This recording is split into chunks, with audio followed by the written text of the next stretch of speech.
అస్సలాము అలైనా వ అలా ఇబాదిల్లాహి స్సాలిహీన్. ఏంటనే ఇక్కడ ఎవరైనా కూర్చొని ఉన్నారా? అదే ఎవరికి సలాం అలైకుం చెప్పావు? అదా జిన్నాత్రి నిజం చెప్పండి అయ్యా, భయం వస్తుంది.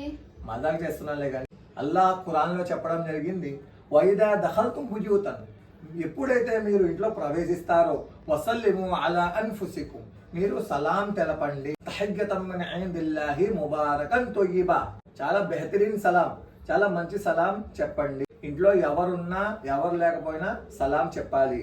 ఒకవేళ మనమే ఇంట్లో ఉంటే అస్సలాము అలైకుం అని చెప్పాలి. ఒకవేళ ఇంట్లో ఎవరు లేకపోతే అస్సలాము అలైనా వ అలా ఇబాదిల్లాహి స్సాలిహీన్, అంటే అల్లాహ్ మా పైన మరియు అల్లాహ్ యొక్క నేక్ బంధం పర్, అంటే దాంట్లో జిన్నాతులు మరియు అనేక జీవరాశులు కూడా ఉంటాయి. అచ్చా, ఇంట్లో వచ్చినప్పుడు సలాం చెయ్యాలి ఎవరు ఉన్నా లేకపోయినా.